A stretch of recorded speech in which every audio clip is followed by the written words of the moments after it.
नमस्कार साथियों, मैं अमित अवस्थी समाज सत्ता और लोकतंत्र चैनल में आपका स्वागत करता हूं। साथियों, आज हम बात करेंगे मध्यम वर्गीय लोगों की। जैसा कि हम सभी जानते हैं कि मध्यम वर्गीय लोग जो हैं उन्हीं के कंधों पर भार होता है और ये समाज जो निरंतर चल रहा है उन्हीं के द्वारा इस समाज को मैं ये कह सकता हूँ कि चलाने में सबसे बड़ा सहयोग है। लेकिन सत्ता की यदि बात करूं, सत्ता में कोई भी बैठा हो उसने मध्यम वर्गीय व्यक्तियों की हमेशा ही उपेक्षा सी की, क्योंकि आप सभी जानते हैं कि उच्च वर्ग जो होता है, जो उद्योग चलाता है या जो बड़े बड़े पूंजीपति होते हैं, वही सारी व्यवस्था कैसे होगी उसके पॉलिसी मेकर होते हैं। वही सब नीतियां बनाते हैं कि किस तरीके से सरकार कैसे कार्य करेगी, और वो सारी नीतियां उन्हीं के मन मुताबिक होती हैं। निम्न वर्ग हम सभी जानते हैं कि निम्न वर्ग केवल शोषित होता रहता है, उसको ज़्यादा कुछ तो मिल नहीं पाता और जो भी मिलता है वो सरकार की दया से मिल जाता है। लेकिन मध्यम वर्गीय हमेशा से उपेक्षा का कारण बनता रहा है। वो टैक्स तो भरता है, उस टैक्स से सरकारें चलती हैं, सारी व्यवस्था चलती है, लेकिन उसको विशेष लाभ नहीं मिल पाता है। यदि मैं पहले की बात करूं तो पहले तो उपेक्षाएं बहुत ज़्यादा थी मध्यम वर्ग की। अभी तो फिर भी मध्यम वर्गीय की कुछ सक्रियता बढ़ी है।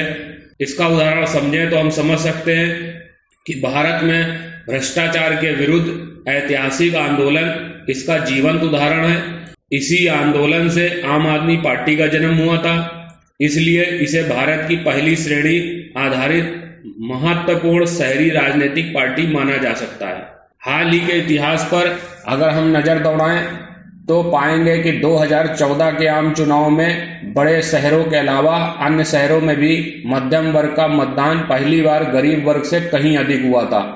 वस्तुतः यह तर्क दिया जाता है कि मध्यम वर्ग में सरकारी नियमों के प्रति जागरूकता बढ़ जाने के कारण नीति संबंधी मुद्दों पर वैचारिक अंतर बढ़ने से ही मुख्यतः 2014 में भाजपा को चुनाव में भारी सफलता मिली थी। व्यापक शहरीकरण और आमदनी में वृद्धि होने से जनसांख्यिकीय परिवर्तन के कारण भविष्य में ये प्रवृत्तियां और भी बढ़ सकती हैं। इस समय भारत की शहरी आबादी 32% है, जो 2050 तक दुगनी हो सकती है, और अनुमान है कि मध्यम श्रेणी के लोगों की संख्या 2025 तक बढ़कर 1 बिलियन तक हो सकती है। तो मैं आपको बताऊं साथियों कि यदि आप मध्यम वर्ग में हैं और ये सोचते हैं कि मैं क्या कर सकता हूं और काफी तनाव में हैं, तो आपको बिल्कुल भी तनाव में रहने की आवश्यकता नहीं है। समाज, सरकार सभी आपके प्रति जो है अब देखने लगे हैं, समझने लगे हैं।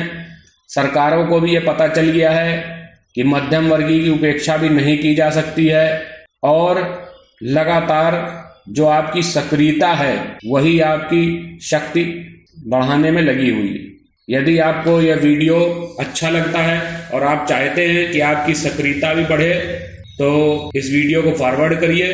धन्यवाद साथियों। जय हिंद, जय भारत।